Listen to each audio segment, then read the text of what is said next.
Hey everybody, welcome back to Be Better on Purpose with Dr. Darrell L. Jones.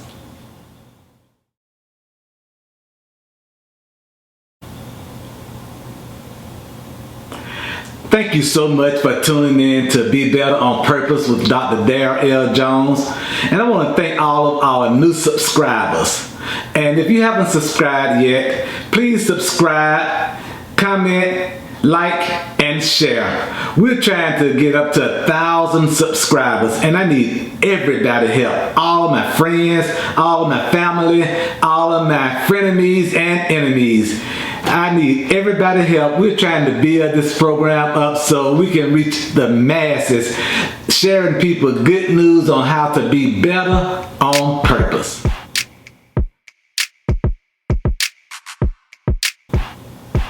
Well, today, this video is about health and wellness. And I will share with you some tips on how to improve your health and wellness and how to sustain it for the long haul.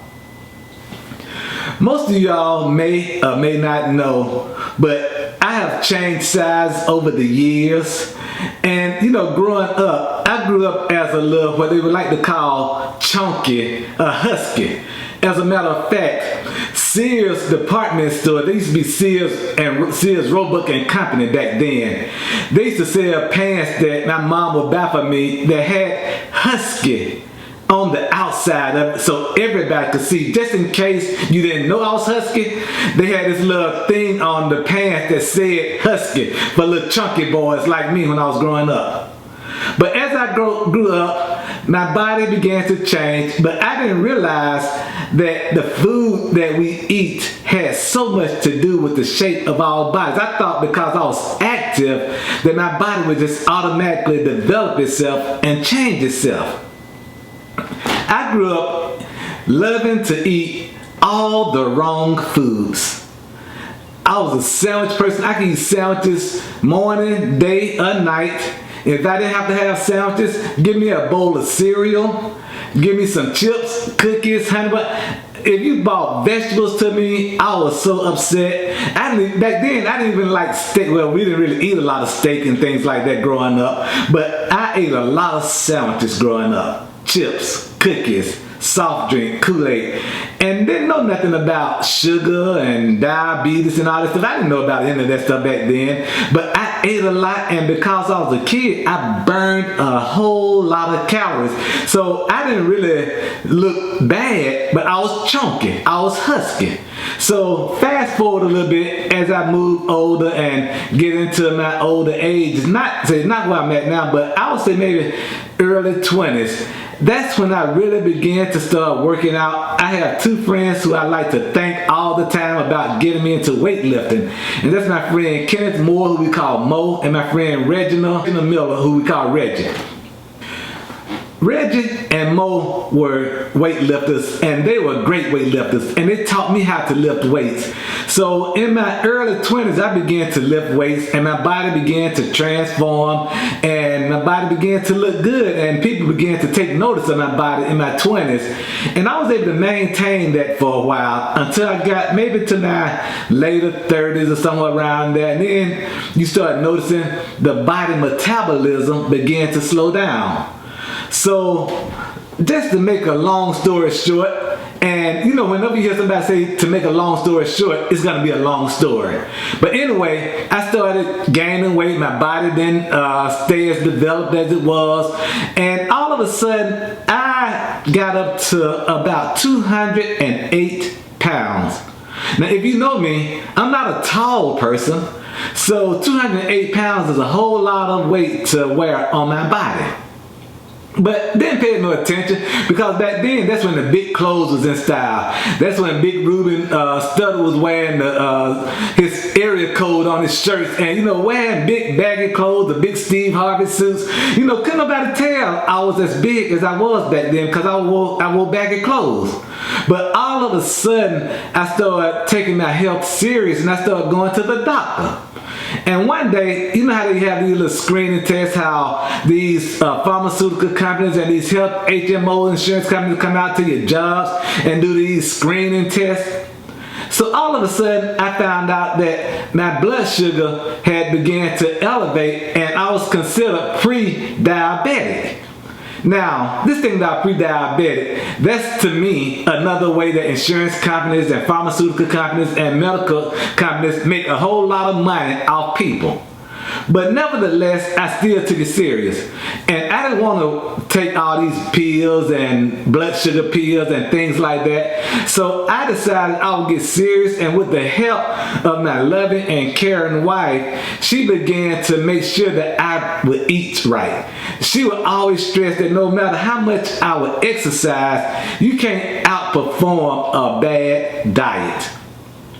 I didn't like that. Because I told you earlier, I didn't like vegetables. To the point so much, one time I did a sermon about phobias, and I found out that there was this phobia called lachnophobia, which means it was a fear of vegetables.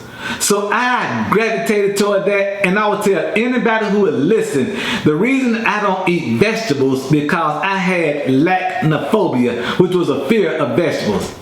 Y'all know that wasn't true. But it sounded good. But if I really wanted to take my health and wellness serious, I had to do something about it. You know, I was good at working out. I could run miles. I remember when I was working before I retired, I would climb 18 flights of steps up to 10 times a day. When I tell you I was in great physical shape when it came to working out, I could run, I could lift weights, I could do all kinds of things, but I wasn't healthy because I was still eating sandwiches, chips, cookies, and all this stuff that wasn't good for me.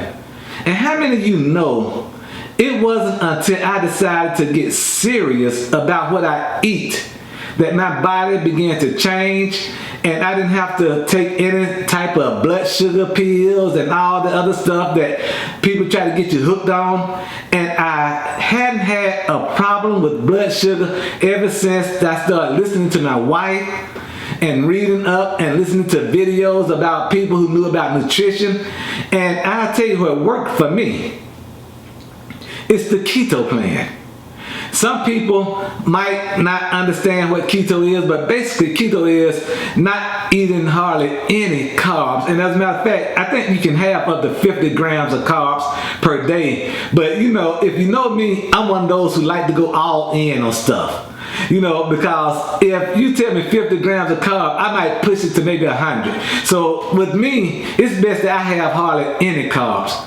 But, you know, they talk about the carbs, and there's a difference between good carbs and bad carbs. Unfortunately, I like the bad carbs, chips, cookies, pies, and cakes and things like that. So I'm very limited to my carb intake. Now, if I wanted good carbs like broccoli, Brussels sprouts, and beets and things like that, that would be no problem. And I could eat a whole lot of that and still probably wouldn't reach the 50 grams. But I hadn't got to that point yet. So anyway, the whole keto plan has been working for me. And you know, every now and then I wander off, but I always find myself back to it. My weight has decreased. My blood sugar is at an awesome time great. I work out more. I sleep better. But that's what worked for me. But what you need to do is find out what works for you. But I promise you, this keto plan will work for most of us. But most of us don't want to give up carbs because carbs taste so doggone good. Yes, they do. Cookies, cakes, pie, anything that's not a meat is a carb. If it didn't have a parent, it's a carb. So yes, I'm talking about all the food that we like, even fruits are carb. And you know, this is watermelon and cherry and banana and grape season. And you know how good fruit tastes in the summertime. And a lot of us love to eat fruits and salads, but those are carbs also. And yes, for many of us who do keto, we stay away from that. We eat it, but on a limited basis. And most of us who do it, we are so satisfied with it. But let me do this before I leave. I want to share some tips on how to not only find something that works for you to increase and improve your health and wellness, but something you can maintain. So the first point I want you to be able to do is, I want you to look into your past. See what has worked before, what hadn't worked before, and ask yourself why. Because a lot of us, if you're like me, you have tried a lot of things. I've tried running, I've tried boot camps, I've tried working out, doing all these things. But it wasn't until I took eating seriously when I was able to start transforming my body. I remember once I put a picture on social media, IG and Facebook, and Tisa and I had a picture together, and I had on a blue shirt, tank top shirt with Champions for Christ on it. But I was showing and flexing my arms because I've been doing a lot of weightlifting because of COVID-19. You know, COVID-19 has kept us in, so I've had a lot of time to lift weights. So anyway, my arms are getting defined and shaped, and they're a lot more muscular than they had been in the past. And one of my classmates asked me, he said, "Did you Photoshop your arms?" And I said, "No, these are COVID-19 arms. I'm not going to flex and Photoshop. I'm not going to flex for you today. And no, they're not Photoshop. But if you look at some of my YouTube channels, videos, look at some of my social media pictures, you'll find it. But what has happened is I have begun to take eating seriously. So first, you want to look into your past and see what has worked and what has not worked.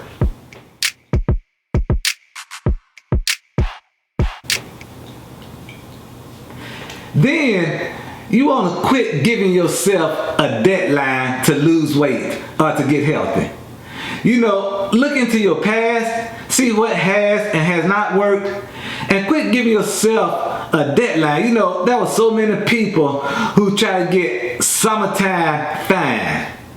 You know, you might want to try to get the high school abs, high school fat. You know, a lot of us, we were built and fine in high school, and some of us can get back there, but some of us might not. So we put pressure on ourselves. So quit giving ourselves a deadline. I know some of us are having class reunions coming up, and you want to look good for your class reunion. Stop giving yourself deadlines.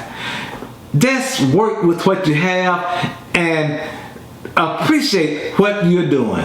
So look into your past, quit giving yourself deadline. The next point is, think about your sleep habit and your stress level. How many of you know poor sleep habit and being stressed can cause us poor health and wellness?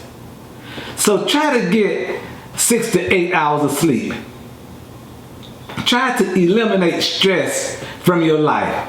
And you know, I have some sleep apps that Tisa has recommended for me that has worked wonders. You know, I love listening to the sound of running water and thunder and lightning and leaves going up and down the sidewalk. I like listening to jazz gospel music. It helps me sleep so much better.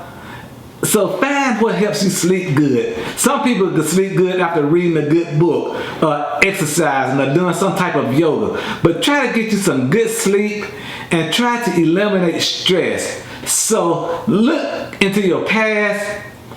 Don't give yourself deadlines, and quit giving yourself deadlines. And try to improve your sleep and try to eliminate your stress. Another point is, work on one change at a time. You know, unfortunately, too many of us try to do too much at one time and get discouraged and disappointed until we begin to deny ourselves the fact that improvement has taken place, and just because we don't see it, we don't think it's working, and we give up. Work on one change at a time. I'll tell you one of my most exciting change for me. I love drinking coffee. I love coffee. There's not a morning that don't go by that I don't get me a good cup of coffee. But I'll tell you what happened. When I would drink coffee, I like my coffee light and sweet.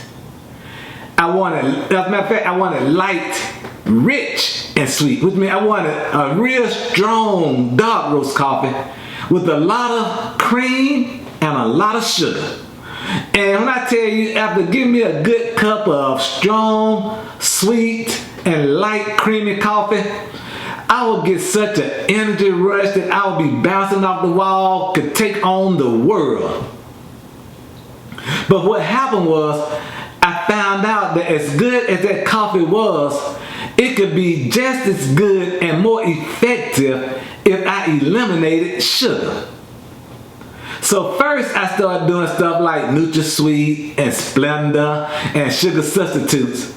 But I didn't really like the taste or the aftertaste of either of those. And again, if you know me, so I decided I would just eliminate sugar. Do you know I don't put sugar in my coffee, and it's been about 2 years, maybe about 2 years since I've had sugar in my coffee. So now my coffee is rich and light. And what I do is I use a heavy cream. They call it heavy whipped cream. It's a heavy cream, and that's part of the keto plan also. I use a heavy whipped cream and coffee, strong coffee. And when I tell you, it's just as good, and my body has gotten used to not having sugar. As a matter of fact, I eat very little sugar. The only sugar I pretty much get is sugar that people cook with. And I try not to eat too many people's food outside of my own household, because people will add sugar to it to make it taste good, to get you hooked on it. That's the reason I don't like eating a lot of restaurant food anymore. Even vegetables. I went to a restaurant one time and had some kale, which is a good tasting vegetable, and I taste sugar so strong I only could eat a bite of it, and I was so pissed off at the restaurant for putting that much sugar in kale. So 5 points. Now 5th point is reward yourself. Reward yourself. So what you do is look into your past. Look into your past. You want to find out in your past what worked and what didn't work. Quit giving yourself deadlines on, I have to lose 5, 10, 20, 30, 40, 50, 100 pounds by 30, 60, 90, 120 days. Stop doing that. Start working on increasing your sleep, decreasing your stress. Work on one change at a time. Like I said, I stopped putting sugar in my coffee. I stopped having so much sugar and carbs in my meal plans. One change at a time is all you need. And then, after you do that, reward yourself. Now, most of you all, if you know me, have known me for a long time, I love myself some Houston's restaurant located here in Atlanta. In particular, the deep dish apple walnut cobbler. And I smile when I say that name, deep dish apple walnut cobbler, because it puts a pep in my step and a pop in my hop, excuse me. That deep dish apple walnut cobbler is so good. But I have to limit myself to that. I have to save up for it. I eat that maybe twice a year now. Normally I eat on Father's Day and my birthday. I missed Father's Day this year, but I promise you I'm not going to miss my birthday. But because I missed Father's Day, I might decide to throw in another occasion. But what I do now, I don't eat the whole cobbler like I used to. I might eat half of it, and thank God that Tisa loves it also. So we get 2 spoons and we share it now. But in doing so, I increase my water take, and I put myself on restriction because I know I'm increasing my blood sugar for that one particular meal. So reward yourself every now and then. So as we go through these points I just shared with you on how to be better at increasing our health and wellness and maintaining it, I want you to follow the links that I'll put in the bottom of this video. I want you to subscribe to my channel, comment, like, and share, and make sure all your family and friends see all these videos that I have on my YouTube channel, Be Better on Purpose with Dr. Darrell L. Jones.